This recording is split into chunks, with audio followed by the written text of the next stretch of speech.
يا أيها السلفي خذ بنصيحتي واسمع هديت إلى رضا الرحمن ودع التعصب للرجال فإنه دين اليهود وزمرة الشيطان وإذا تنازع عالمان فدعهما للشرع لا للظلم والعدوان لا تنتصر للنفس أو لمعظم من غير ما دين ولا برهان فالكل آت في القيامة وحده والحكم لله العظيم الشان. الحمد لله رب العالمين وصلى الله وسلم وبارك على عبده ورسوله محمد وعلى آله وصحبه أجمعين. وفرقي لبعض حلقاتك عوانك جودة إلى هاينا وهذا عرف السبب بطل العجب وقسميسي ugaarka ka waranka mas'alada aniga Sheekh Abdullah Barbaraawi noo dhaxaysa majliskii koowaadna waxaanu kaga waranay qadaayaat ama qadiyada ay laga maarmaan tahay intaan mas'alada cilmi ahaan looga waramin in la baraarujiyo waayo waxay naga caawin doontaa mas'alada fahamkeeda iyo soo dhaweynteeda ayay naga caawin doontaa. haddaba fadhiga labaad waxaan guda gali doonaa mas'alada نزاع كتاغن ياهي maxay tahay. الإمام ابن القيم رحمه الله نونية سوحة وكتل ما عليك بالتفصيل والتبيين فالإطلاق والإجمال دون بيان قد أفسد الوجود وخبض الأذهان والآراء في كل زمان. وحلي إمام كاسي هذا الآديات قيمة بضن وحاد كدر سقناتا وآد لازمتا إن هذا وحكا لعضيصو والتفصيل التبيين آد لتماده وهي إطلاقه وحليسك إطلاقه أما الإجمالية يدو أن لعدينني لبدو داسي وجود كان ويفا سهاديين أذهانت إيا فكرد إيا عقوشنا وحي كردين تخبط إيا إصلحياع بي كردين زمن كستا هذا الكلام ابن القيم حن مدخل وقال إياه شيء هدان لك لدنبرين أو لك لصورين أو لك لقابين أو حبن الله كلا سمين آد لو ما فهمه dad fara badanina tafsiilka iyo tabyiinka waxay uga cararaan li suu'i qasd ama li jahl jahli ba kaga sugan oo mas'alada ma kala suureyn karo oo ma kala qaabayn karo ama uu garanaya laakiin ma doonayo oo inuu hadii tafsiilka la ogaado waxa laga yaabaa wixii uu doonayay inay ka buraan marka waa laga maarmaan daa'iman tafsiil ولذلك wada aragteeno ahlul cilmiga kalaamkooda markay masaa'isha ka wariyaan taqsiimaadka ku badan هي وجوده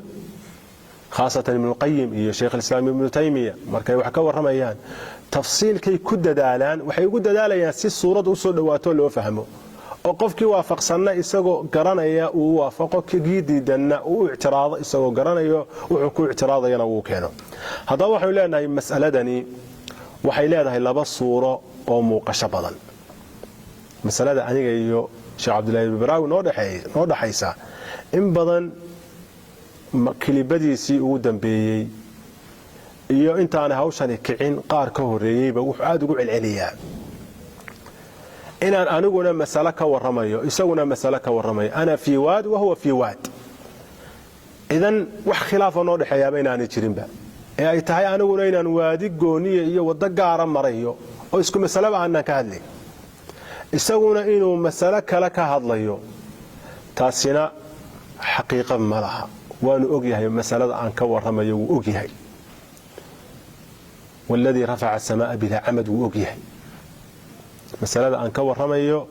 أن إسكوها يصنع وأجيها مركا مسألة دني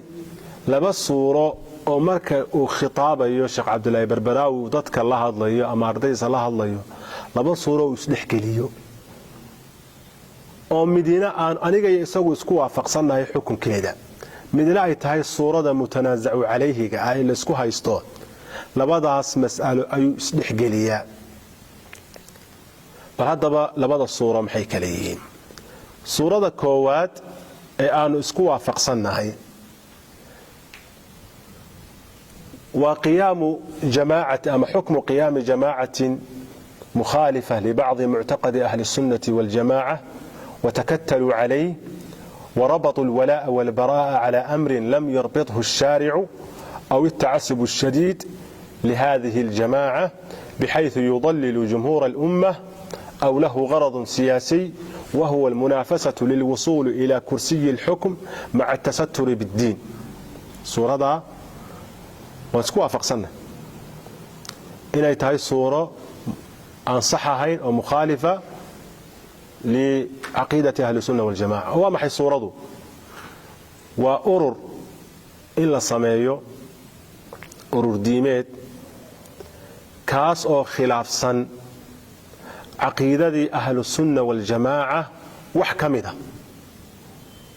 أرن كان كوكل مي أو كتجمعي يعني وحكسوا مخالفة عقدية من عقيدة أهل السنة والجماعة أما حزبا أما جماعة أما تكتلكا أيا وحا لغو حري ولا يبرا إله يا رسول كي سؤالي كحرين عليه الصلاة والسلام أما تعصب شديد بين قوسين شديد تيار كان أما جماعة أما أرور كان لو تعصبيو إلا أو حال كل قاريو إن أمد إنت كان لتضليلين والضلال لغو حكميو أما حزبك نوحو لسيهاي أما أرور كان أما جماعة نقول سنتهاي سياسة إيا إن كرسي حكم كان لقارو أو لغو لا ترتمو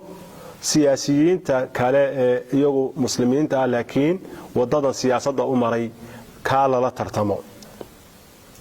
سورة النوع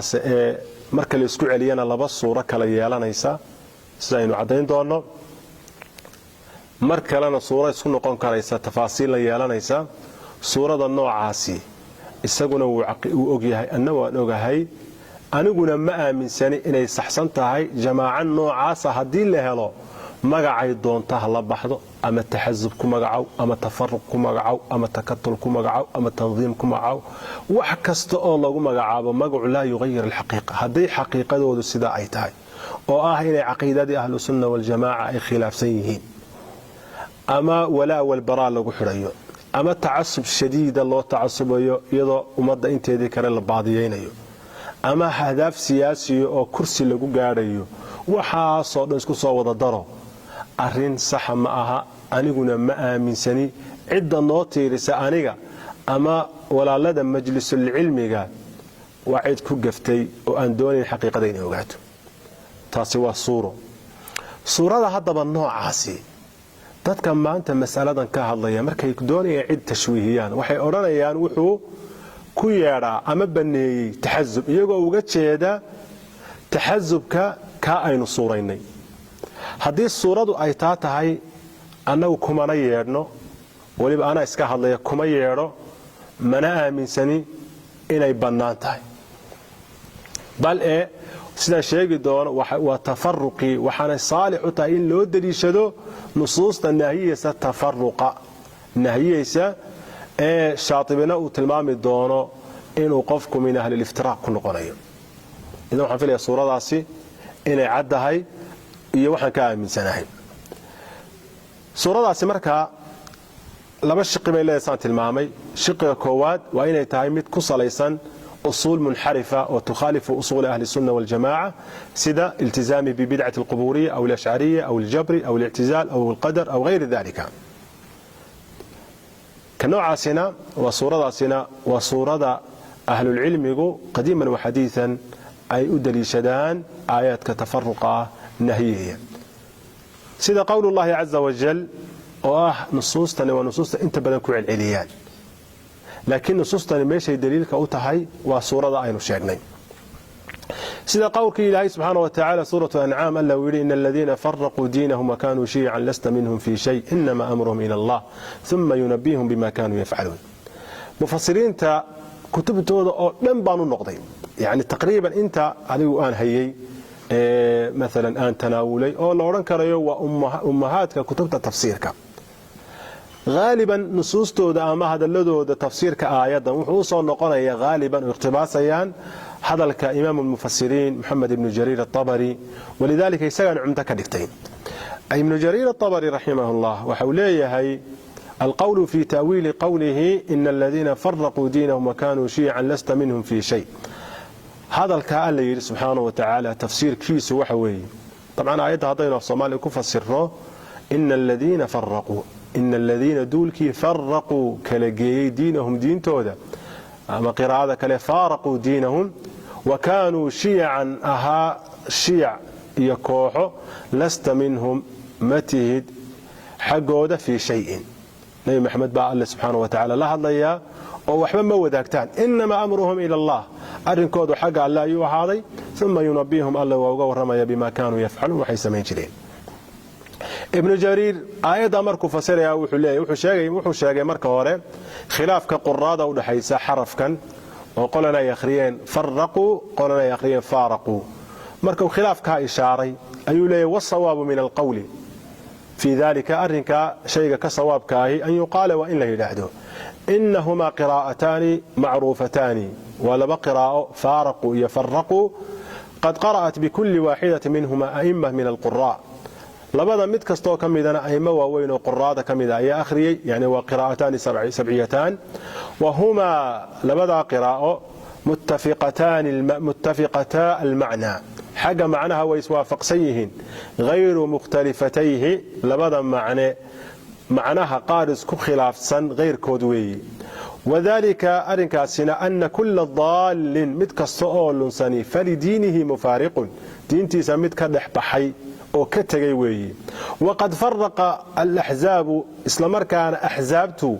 way kala geeyeen diin allahi alladii, way ku kala tageen diin allahi diintii alle alladii kaasoo irtadaahu licibaadihi uuga raalli noqday. fatahawada bacdun watanasara aakharuun watamajasa bacdun, qola yuhuud bay noqotay, qolana kirishtaan bay noqotay, qolana majuus bay noqotay. wadalika huwa atafriiqu bicaynihi, kaasina tafriiqa la sheegayaa waa isaga weeye, waa bicaynihi, kaa weeye tafriiqa loo jeeda. wamasiiru ahlihi, iyo ahalkiisu inay ahaanayaan shiyacan mutafariqiin, kooxo kala tagsan, hayra mujtamiciin, qaar kulansan hayrkood. fahum iyagu lidiin illaahi alxaqi mufaariquun, diinta alle xaqa ah qaar ka dhex baxay weeyi. walahu mufariquun, diinta alle qaar ku kala tagsan weeyi. fabiayi dalika, kaakii uu qara'a alqaari'u uu qaarigu akhriyo, fahuwa lilxaqi musiibun, xaqii mid haleelay weeyi. faaraqa ama faraqa kuu doonaha u akhriyo. hayra anii akhtaaru alqiraa'ata biladii calayhi cidamu alquraa, wadalika tashdiid alraa min faraquu. deedna qowlka uu doortay labada qiraa'a ayuu sheegay shiikhu. intaa markuu dhammeeyey ayuu masale muhimo aayaadkan marka la akhriyayo in la fahmo ay muhim tahay ayuu shiikhu ku dagalay. wuxuu uma ikhtalafa ahlu ta'wiili fi lmacnayayni, labada haddaba macne iyo ta'wiilkooda iyo cidda loola jeedo ayay ahlucilmigu isku khilaafeen. faqaala bacduhum, barhkood waxay yidhaahdeen mufasiriinta iyo ahlucilmiga, qur-aanka maanta lama fasirayo, istimbaadka aad adigu istimbaadaana ijtihaad buu noqonayaa. laakiin cidda cumdada ah tafsiirka la tafasiray waa salafkii, qaafka iyo saxaabadii iyo taabiciintii tafsiirka ay ku fasireen. faqaala bacduhum cuniya bidalika alyahuudu wاnnasaara, waxaa loola jeedaa yuhuudda iyo kirishtaankaa loola jeedaa, aladiina faraquu aw faaraquu. uma qaala wadikru man qaala dalika, deedna wuxuu bilaabay inuu sheego cidda sidaa ku tagtay inay yuhuud iyo kirishtaan ay yihiin, ama cidda tiri yuhuud. fadakara bisanadihi qawla mujaahidin annahu qaala inahum alyahuud, mujaahid oo doortay inay yuhuudda yihiin. aayaddaasi cidda loola jeeda inay yuhuudda yihiin waa qowl. wuxuu kaloo sheegay qowla kulli min qataadata wasudiy, labada shiikh ee taabiciinta ah qowlkooda ayuu sheegay inay yidhaahdeen hum alyahuudu waannasaara. oo mujaahid waxay ku dareen, mujaahid yuhuud keliyuu ku sheegay, iyaguna waxay waa yuhuud iyo kirishtaanka. wuxuu yidhi shiikhu waqaala aakharuun cuniya bidalika ahlu lbidac min hadihi اlumma aladiina ittabacuu mutashaabiha alqur'ani duuna muxkamih. ثم قال ذكر من قال ذلك فذكر بسنده قول أبي هريرة رضي الله عنه أنه قال نزلت هذه الآية في هذه الأمة وقال مرة هم أهل الضلالة. وحاوت كسو النقل أبو هريرة إنه يري وحي كسو دكتي أمة النبي محمد مرنا وحو يري وحلو لتشيدا وأهل الضلالة وأمة النبي محمد يغير كود بعه. waxaa kaloo uu sheegay xadiis marfuuca oo Abi Hurayra uu nabiga ka warinay calayhi salaatu wasalaam ونبي يقول هم أهل البدع وأهل الشبهات وأهل الضلالة من هذه الأمة، لكن حديثكم عن صحيح. انت امركو sheegay sheekhu wuxuu yiri wasawaabu min alqawli fi dhalika indi idda loola jeedo sida ku sawaabka ah agtayda an yuqala wa in la yiraahdo inna allaha akhbara nabiyahu sallallahu alayhi wasallam annahu bari'un mimman faraqa dinahu alhaq wa farraqahu wa kanu firqan fihi wa ahzaban shi'a wa annahu laysa minhum wala hum minhu lianna dinahu alladhi ba'athahu allah bihi huwa alislam din ibrahim alhanifiyyah kama qala lahu rabbuhu wa amarahu an yaqul qul innani hadani rabbi ila صراط مستقيم دينا قيما ملة إبراهيم حنيفا وما كان من المشركين. فكان من فارق دينه الذي بعث به صلى الله عليه وسلم من مشرك ووثني ويهودي ونصراني ومتحنف مبتدع قد ابتدع في الدين ما ضل به عن الصراط المستقيم والدين القيم ملة إبراهيم المسلم، فهو بريء من محمد صلى الله عليه وسلم ومحمد منه بريء، وهو داخل في عموم قوله إن الذين فرقوا دينهم وكانوا شيعا لست منهم في شيء. إذن اختصارك ابن جرير الطبري إمام المفسرين كأنه إنه اختاري إن آيات عام تايو سوود الجوزة جلسة يسود الجلسة يهود يكريستان يو مبتدعة هذه الأمة، أما خوارج هلا يلاهدو أما شيعة هلا يلاهدو أما هلا يلاهدو قدرية أما معتزلة عد كستا أو خلافتي أصوش أهل السنة والجماعة وحكمدا آيات وسوود الجلسة، وهذا هو حق. وآياته مركزته أو أي صورة قلتها هاي إن عموم كذا عد بدن لسوق ليو ويكاو ليسنتها هاي هذا النص معصوم كحقي سكي من الآن وتشيلينه قيدة يا مع عضينا يا وحوي وح أولى عموم كائن وجود فائدة. وحكى الله من أيضا قول الله عز وجل منيبين إليه واتقوه وأقيموا الصلاة ولا تكونوا من المشركين من الذين فرقوا دينهم وكانوا شيعا كل حزب بما لديهم فرحون. نفس الشيء. وحولي ابن جرير الطبري وسؤال رينا عدة لولا تشيدو وحوي يهودا ينصارى قول كي قتادة أيام نصون نقليي إيو أي مكالو أو كسوطري هل كان قوله كل حزب بما لديهم فرحون يقول كل طائفة وفرقة من هؤلاء الذين فارقوا دينهم الحق فأحدثوا البدع الذي أحدثوا بما لديهم فرحون، يقول بما هم به مستمسكون فرحون مسرورون يحسبون أن الصواب معهم دون غيرهم. إذن هذا في صنو آيات كاس أو آيات أنت بدل لقوا عليه هي تفسير كأي مدو صارين وحنو كقاضنا تفرق آيات وقواش أهل العلم مركا اللي يسكوع اليوم مفسرين تي سلف كحلقي سلفك waxay ku dhacaysaa yahuud iyo kristaan horta halka inoo dhigaranay mubtadi'ada ummadana inay soo gudagalayaan iyana waa sawaaba waa xaq, laakiin waxa qofka ahlu tafarruq la oranaya waa marka la helo asal usuushi ahlu sunnaha kamida inuu khilaafay asal usuushi ahlu sunnaha waa inuu khilaafay. taasina cid badan oo ururtay kuma xidhna ee qofku isagoo keligii ah ayuu noqonayaa min ahli tafarruq wal ikhtilaaf. marka talaazum kama dhaxeeyo oo tafarruq ma dhici karo ilaa haykal tanziimiya la sameeyo iskuma xidhna. qofku daabitkiisu hadii laga helo mukhalafadaas aqeedadii ahlu sunna wal jamaa uu khilaafay wuxuu ku noqonayaa min ahli tafarruq wal ikhtilaaf ku noqonayaa. haddii uu taa'ifo yahay oo arrinka laga helayna iyana waa la mid. idan nusuustan marka la maqlo طلاب العلم qaabka loo tarbiyadeeyay waxa laga yaabaa inay markiiba tasawuraan jamaaca dacwiya oo ra'iis leh oo ku xigeen leh oo leh makaatib kala duwan oo magaalooyin kala duwan ka shaqeynaya suurada noocaas ayuu mooday aayadu cid ku fasirtayna ma jirtaba sida insha Allah ta'ala inoo cadaan doonta. idan waxay imanaysaa إن أرنتو تهاي وجود مخالفة لعقيدة أهل السنة والجماعة. ولهذا هذا الإمام الشاطبي رحمه الله وحوليه وذلك أن هذه الفرقة إنما تصير فرقا بخلافها للفرقة الناجية في معنى كلي في الدين. هذا الكون في صدر فرقا وحي فرق كل قنيان وهي الصورة قلت هاي اللودري شذو النصوص تاني بخلافها للفرقة الناجية في معنى كلي في الدين. معنى كل الدين تاه إن يكون خلافان وقاعدة من قواعد الشريعة لا في جزئي من الجزئيات، إذ الجزئي والفرع الشاذ لا ينشأ عنه مخالفة يقع بسببها تفرق شيعا. إذا halkaa wuxuu cadaynayaa qadiyadu asalka ah ee al-iftiraaqa laga digayaa waa in arrinkaas marka hore la helaa, arrinkaasna waa inuu muxaqaq noqdaa. qofka cidda la imanaysa qofna uu noqon karaa, tawaa'ifna way noqon karayaan. badana in laga helo marka juziyaadka shaatibiyo in badan lagu celceliyaa wuxuu leeyahay ishkaal buu leeyahay, majaalis horaan kaga jawaabay ishkaalka. idan taasi waa markii laga helay suuro ama mukhaalifa licaqiidati ahli sunna wal jamaa. suuro kale hadaba jirta culimadii hore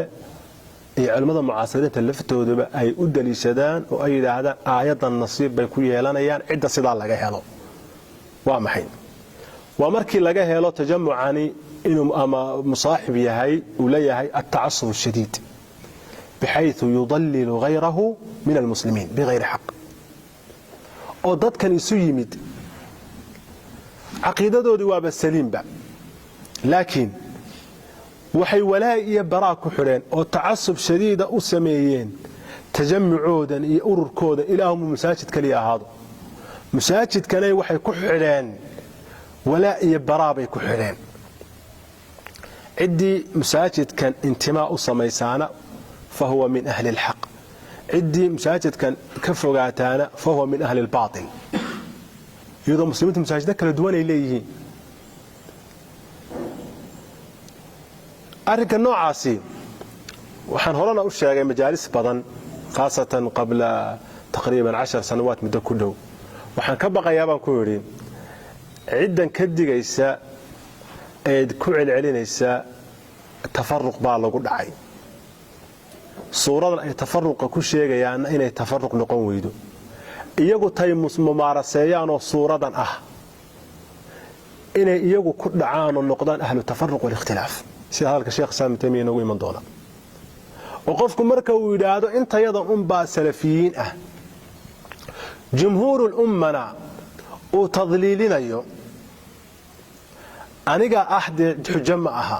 aniga salafi sheegasha la yiraahdaa, mabcuuthna ma tihid oo mursal ma tihid. sheegashadaadaasi markaa kama dhigayso inay xaqiiqadu sidaa tahay, laakiin inaad adigu dad kale iyaguna sheeganaya inay ahlu sunna yihiin salafiyiin inta adigu taada masaajidka inta ku xareysan ama inta sidaa u hadasha inaad ku qaydo aad tiraado intaasun ba ahlul xaq oo salafiyiin inta kale waa ahlul dalaal. suuradaasi waa suurada ay ahlu cilmigu sheegeen qofku ku noqonayo min ahli tafarruq wal ikhtilaaf. شيخ الإسلام ابن تيمية بهذا الكيس دقيسته بل علماء أي تلما وقتها قاركود تلماما إنه يأتي تحزب كمذموم كأه حل أنا ولي بتشرين جماعات كان دعوي ما أنت تشرا حل أنا تشرين به تحزب كأي أهل العلم وكدق تشرين وكان نوع عاس إن بعض المسائل أو مسائل الاجتهاد هي بعض المشايخ إلا تعصبوا أنت كلام لا تضليليو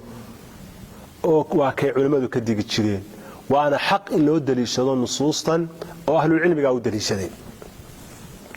وحليه شيخ الإسلام ابن تيمية رحمه الله ولهذا وقع في مثل هذا كثير من سلف الأمة وأئمتها لهم مقالات قالوها باجتهاد وهي تخالف ما ثبت في الكتاب والسنة بخلاف من والى موافقه وعادى مخالفه وفرق بين جماعة المسلمين وكفر وفسق مخالفه دون موافقه في مسائل الآراء والاجتهادات واستحل قتال مخالفه دون موافقه فهؤلاء من أهل التفرق والاختلاف.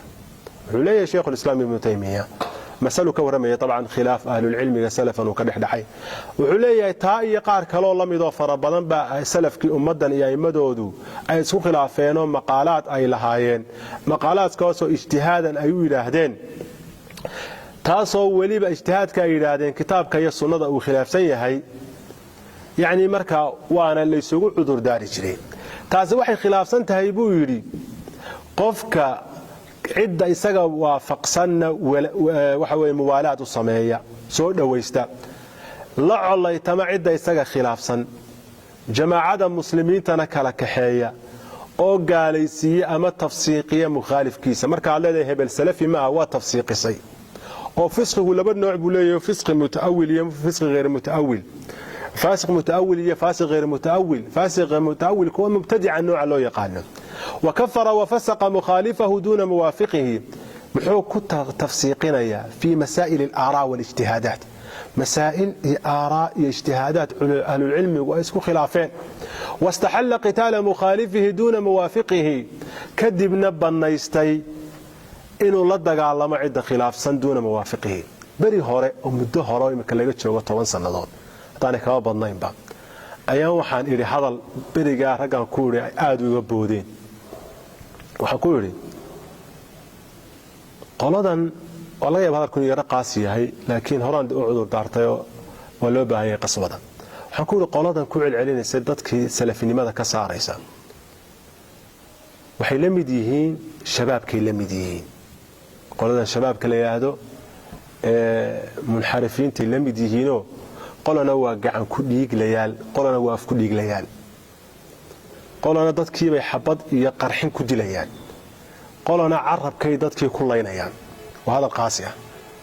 hada barigaasi ma yidhin ahdaafta Liibiya iyo ahdaafta Yemen جنوب اليمن ka dhacaysa imika ma yidhin oo ah in kuwii salafiyada sheeganayay ee gaarka u sheeganayay inay maanta ay baneeyeen in muslimiintu ay hub isu qaataan oo xarbiga ka dhacaya Liibiya ka dhacay waa xarb fitna bayna muslimiin islaynaya way in taifa labadii islaynayay inta ay u fatwoodaan ee kuwa kale dhiigooda baneystaan ama Yamanta ka dhacaysa جنوب اليمن ka dhacaysa iyo meelaha kale la midka ah waxa leeyahay hadalkii maalinta aan iri af ku dhiiglaneeyal aan ku iri af ku dhiiglanimadii way ka soo korodho gacan ku dhiiglana way isu bedeleen marka hadalka sheekh Saami ibn Taymiyyah muxuu leeyahay wastahalla qital mukhalifihi duna muwafiqihi waxay banaysanayaan cidda khilaafsan inay la dagaalamaan cidda iyaga waafaqsanna ay soo dhaweystaan inta markuu sheegay sheekhu bal hadalkiisa dhageyso wuxuu leeyahay fa haa'ulaa'i min ahli at-tafarruq wal ikhtilaafaat kuwa sidaa sameynaya wa ahlu at-tafarruq kuwii kala tagsana wal ikhtilaafaat hadalkaas طبعا nusuustan maraajicdooda sheekh Saami ibn Taymiyyah naskan ugu dambeeyay akhriyay waa fataawa mujalladka 3 348 meel kale wuxuu ku yiri sheekhu fataawa al-kubra مجلد كلابات كوبيا فرتن وحو أرانيا وأما من بلغ به الحال إلى الاختلاف والتفرق حتى يوالي ويعادي ويقاتل على مثل هذا ونحوه مما سوغه الله عز وجل كما يفعله بعض أهل المشرق فهؤلاء من الذين فرقوا دينهم وكانوا شيعا يا طلاب العلم بلغيست هذا الشيخ الإسلام ابن تيمية رحمه الله ولبا خطاب كي بالدرجة الأولى وحكو السعوداء dhalinyarada ay qoladaasi gacanta ku hayaan ee moodaya inay xaqi ay ku taagan yihiin oo shaygan lagu akhriyay oo sax yahay waxaan leeyahay la yunjika min adab Allah azza wa jalla la Sheikh Abdullah Barbarawi wala ghayruhu wala Dr. Faisal wala ghayruhu wa ila maskaxdaada aad furtaa cilmiguna ku hagaan wuxuu leeyahay sheekhu amma man balagha bihi al-hal qofka xaaladiisu ay gaadhay ila al-ikhtilaaf iyo tafarruqi hatta yuwali wa yuadi illa kusasokeeya kaga dhigta ama kula colaytama wa yuqatil ala mithli hada masalada aynu sheegnay oo kaliya wanaxwi mimma sawaqahu Allah azza wa jalla ilaahay aanu xirin ay ahaatay masaa'il ijtihaadiyo oo la isku khilaafi karayo dadka intay xiraan muaadaat iyo muwalaat ku sameeya kama yaf'aluhu ba'd ahli al-mashriqi فهؤلاء من الذين فرقوا دينهم وكانوا شيعا سيدا سلم إذا الشيخ ناصر الدين الألباني رحمه الله إساقنا هذا لبضا أيو كلي هي أركا تعصب كشديد كهدي اللي يمادو وحل ويديي وسئل متى تكون الفرقة فرقة ضالة فقال لا تكون بمجرد الانحراف في جزئية كما سبق وإنما عندما تتكتل جماعة على منهج تضعه لها وتتحزب وتتعصب له هذا هو مناط الذنب وحيسمين يان حتى يسوي أبعد من هذا وحليه مجرد انحراف جزئية معينة وجماعات يكون انحراف تحتها لقى قصاري مايو فرقة ضالة الأوران مايو waxay noqonaysaa marka ay ku takatusho jamaacadu manhaj ay iyadu dhigatay manhajka waxa looga jeedo arki doona manhajku ma aha macnaheedu yani inaad wax ku qorto ataada waxa iyo waxaasan ku soconaya manhajka la diidaya kaama yani waa manhaj khilaafsan manhajkii rabbaaniga ah ee Allah subhanahu wa ta'ala kitaabka iyo sunnada khilaafsan watatahazzabu watata'assabu lahu manhajkan ay dhigatay ay hadana u tacasubaysa oo tahazzubaysa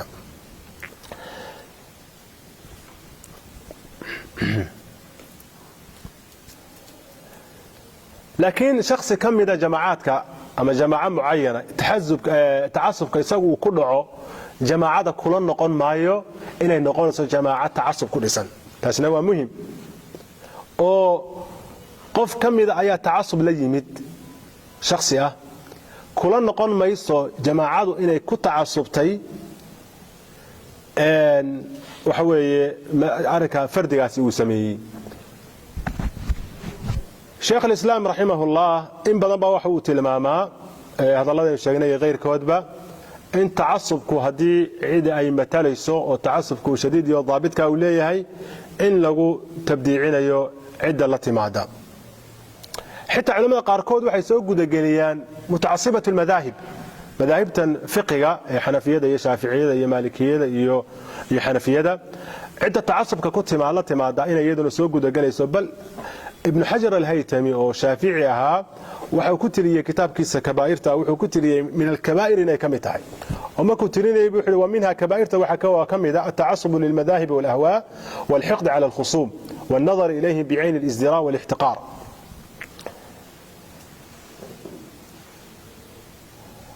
تعصب كان تنبيه أنه تعصب كان شديد كاهي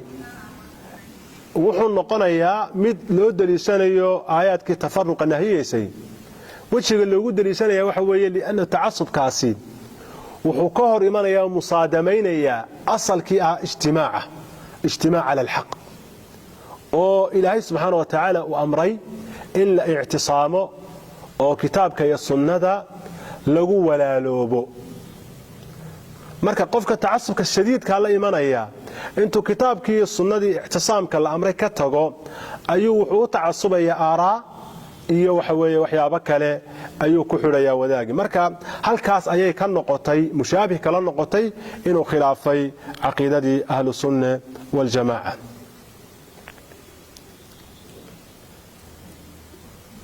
الشيخ الألباني رحمه الله وحوليه نحن نعتبر كل طائفة وكل جماعة تصر على مخالفة الكتاب والسنة عنادا وإصرارا طائفة من الطوائف وفرقة من الفرق الضالة يمكن أن نضم بكل صراحة المعتصبين المتعصبين من المذاهب الذين يؤثرون التقليد للمذهب فهؤلاء المتعصبون لأقوال أئمتهم المتأخرين مخالفون في ذلك نصوص الكتاب والسنة ويمكن أن نعتبرهم من الفرق